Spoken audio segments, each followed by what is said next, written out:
मैं हूं आपका दोस्त डॉक्टर अरुण उपाध्याय।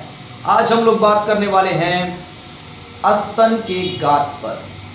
बहुत सारी किशोरियों, बहुत सारी महिलाओं, वृद्ध महिलाओं के स्तन में गांठ पाया जाता है। इन दिनों तो यह आम समस्या हो गई है।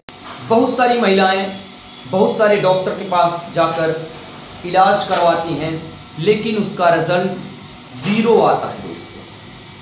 बहुत सारे नुस्खे आजमा लेती हैं, बहुत सारे आयुर्वेदिक डॉक्टर के पास जाती हैं, बट उसका रिजल्ट नहीं मिल पाता दोस्तों। और कुछ महिलाएं तो इसका सर्जरी ही करवा लेती हैं, बट ऐसा नहीं है दोस्तों।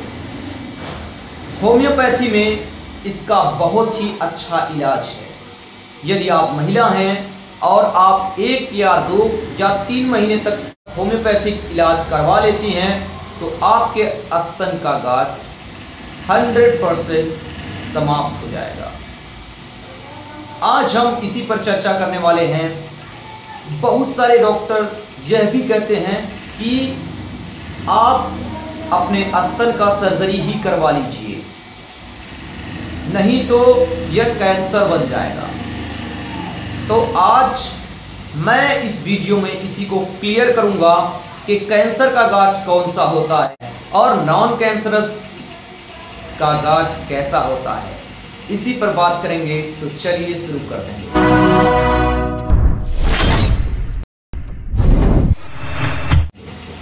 जो महिलाओं का ब्रेस्ट होता है ये कई तरह के टिश्यू से मिलकर बना होता है। Fibrous connective tissue, nerves, fatty tissue, blood vessels and lymph node, ये महिलाओं के स्तन में पाए जाते हैं दोस्तों। अब हम बात कर लेते हैं कि जो महिलाओं के स्तन में गांठ होता है वह कितने प्रकार का होता है। दोस्तों, पहला जो होता है वो होता है नॉन कैंसरस लंप।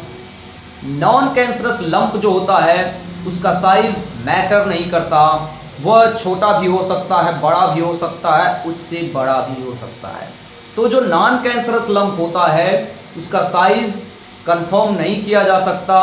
उसे डॉक्टर डायग्नोस करता है। वो छोटे साइज में भी होता है, बड़े साइज में होता है, उससे बड़े साइज में भी होता है। यह नॉन कैंसरस होता है। नॉन कैंसरस लंप अधिकतर बेनाइन ट्यूमर होते हैं और benign tumour non cancerous tumour होता है। दोस्तों, अगला जो होता है वो होता है ब्रेस्ट सिस्ट। बहुत सारे महिलाओं में पाया जाता है ब्रेस्ट सिस्ट। ब्रेस्ट सिस्ट का मैं यहाँ पे पिक्चर लगा दूंगा जिससे आपको समझने में आसानी होगी। जो ब्रेस्ट सिस्ट होता है वो नॉन कैंसरस होता है और यह जैसे लगता है कि इसमें पानी भरा हुआ है। स्तन को छूने पर लगता है पिलपिला सा, छूने पर बहुत ढीला सा लगता है।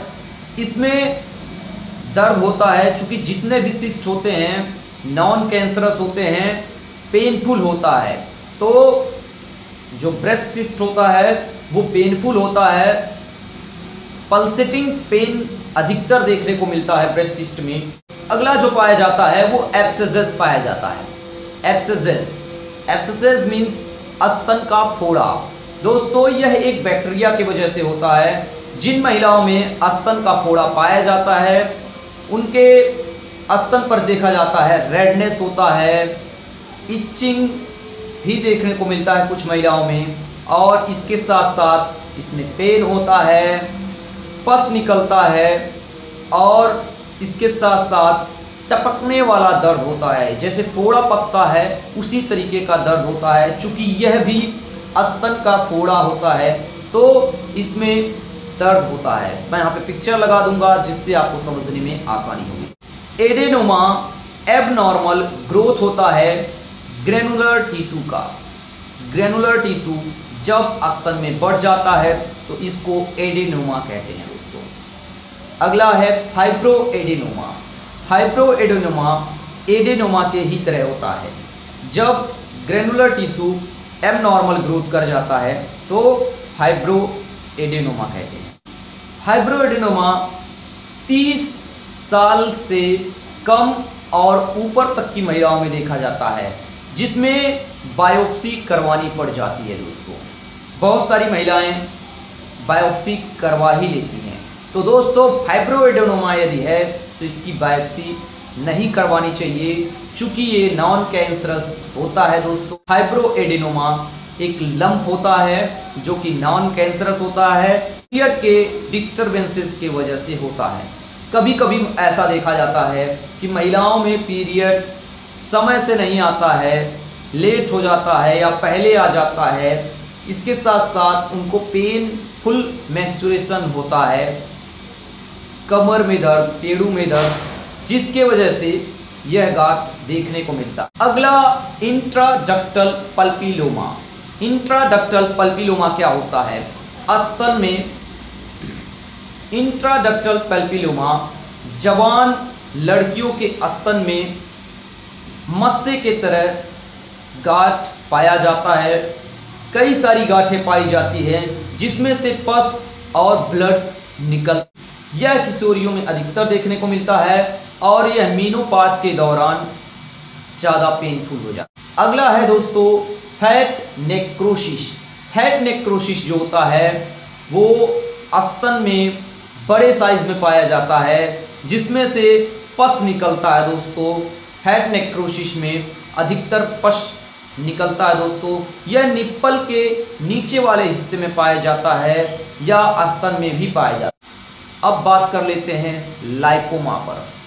ब्रेस्ट में भी लाइपोमा देखने को मिलता है दोस्तों। लाइपोमा जो होता है वो पेनलेस होता है। लाइपोमा जो होता है नॉन कैंसरस बेनाइन ट्यूमर होता है। यह स्तन में धीरे धीरे ग्रोथ कर जाता है। यह फाइब्रस ज़्यादा देखने को मिलता है। जो स्तन में होता है गांठ वो ज़्यादातर फाइब्रस होता है दोस्तों। लाइपोमा भी जल्द ही दवा लेने पर ठीक हो जाता है दोस्तों। अगला है कैंसरस लंप।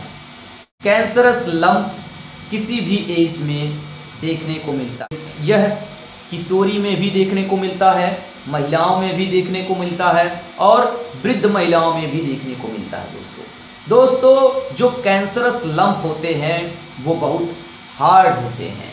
जब आप टच करेंगे तो बहुत ज़्यादा हार्ड होगा, उसमें अल्सरेशन पाया जाएगा।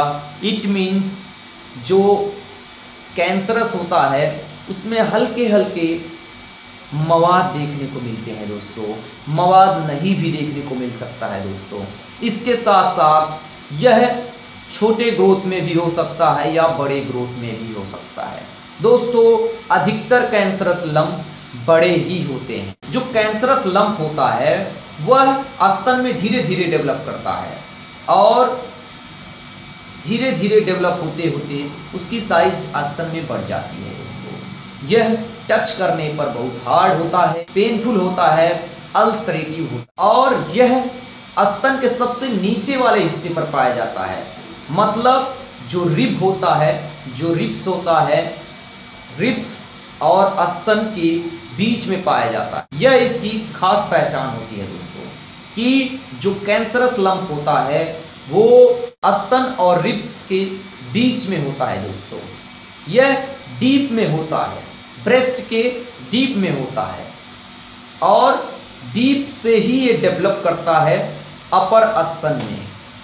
तो यदि ऐसा हो तो ही आप इसको कैंसरस जानें, वरना यदि ऐसा लंप हो जो ब्रेस्ट के अपर पार्ट में हो, उसमें पेन होता हो या अल्सरेशन हो तो इसमें ज़्यादा घबराएं नहीं, डॉक्टर के पास जाएं, डायग्नोसिस करवाएं और यदि कैंसरस है तभी उसका ऑपरेशन करवाएं, वरना ऑपरेशन न करवाएं।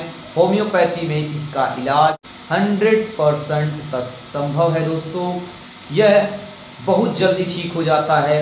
मैंने अपने प्रैक्टिस के करियर में 1 या 2 या तीसरे महीने तक तो गलाया ही गलाया है स्तन की गांठ को।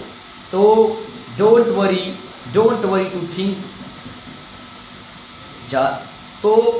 डोंट वरी, आप परेशान ना रहें। यदि आप महिला हैं और आपके स्तन में गांठ है तो यह 100% तक ठीक हो जाएगा होम्योपैथिक मेडिसिन द्वारा। यदि आपके स्तन में गांठ है तो आप अपने ब्रेस्ट का अल्ट्रासाउंड करवाइए। अल्ट्रासाउंड करवाने के बाद पता चल जाएगा कि यह कौन सा गांठ है। यदि इससे ना क्लियर हुआ तो बायोप्सी करवाइए। बायोप्सी में कंफर्म हो जाता है कि यह कैंसरस है या नॉन कैंसरस है। जब आपको पता चल जाता है यह नॉन कैंसरस है तो फिर आप इसका होम्योपैथिक ट्रीटमेंट लें। यदि कैंसरस है तो इसकी सर्जरी ही करवाएं। अब हम बात कर लेते हैं इसकी होम्योपैथिक मेडिसिनों पर। वो कौन कौन सी होम्योपैथिक मेडिसिनें हैं जो इसके लिए बहुत परफेक्ट हैं। तो इसकी पहली होम्योपैथिक मेडिसिन है कोनियम मैक। कोनियम मैक बहुत ही अच्छी होम्योपैथिक मेडिसिन है। इसको आप मंगा लीजिएगा 30 पावर में। मैं यहाँ पे पिक्चर लगा दूंगा जिससे आपको समझने में आसानी होगी। कोनियम मैक का जो ट्यूमर होता है, जो गांठ होती है, वो पेनफुल होती है। कोनियम मैक में शार्प पेन होता है और कोनियम मैक की गांठ टाइट होती है, उसमें हार्डनेस होता है। तो कोनियम मैक यदि आपकी गांठ हल्की टाइट है या ज़्यादा टाइट है तो कोनियम मैक मंगाइए। यदि पेन है तो इसको तो इस्तेमाल में लाइए ही लाइए। कोनियम मैक 30 पावर में मंगाइए। इसको 2 बूंद डायरेक्ट जीभ पे पीना है, सुबह में डायरेक्ट जीभ पे पीना है, शाम में। अगली मेडिसिन फाइटोलक्का डी। फाइटोलक्का डी आपको मंगाना है 30 पावर में।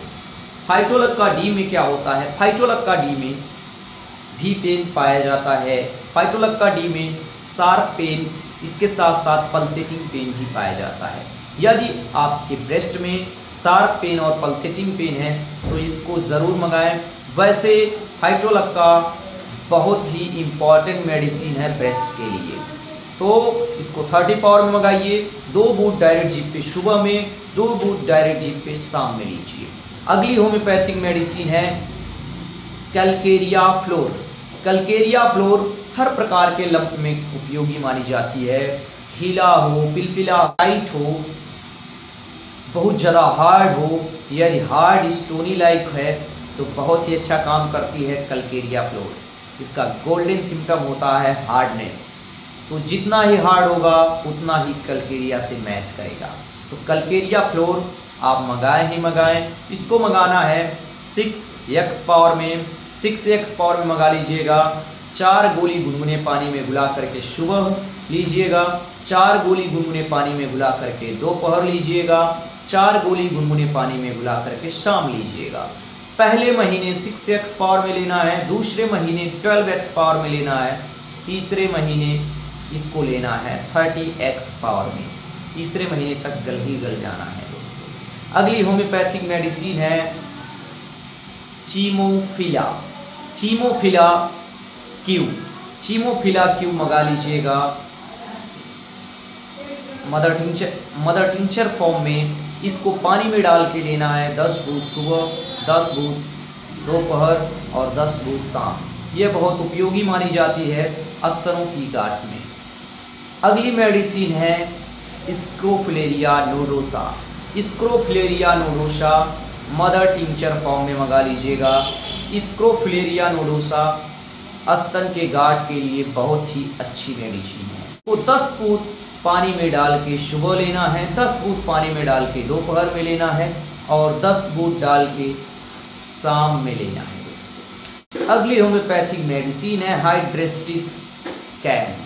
हाइड्रेस्टिस कैन क्यू मंगा लीजिएगा। हाइड्रेस्टिस कैन मदर टिंचर आपको लेना है। आधे कप पानी में डाल के सुबह में, कप पानी में डाल के दोपहर में, आधे कप पानी में डाल के शाम में। तो यह सारी होम्योपैथिक मेडिसिनें थी स्तन के गांठ के लिए। इसके अलावा भी बहुत सारी होम्योपैथिक मेडिसिनें हैं स्तन के गांठ के लिए।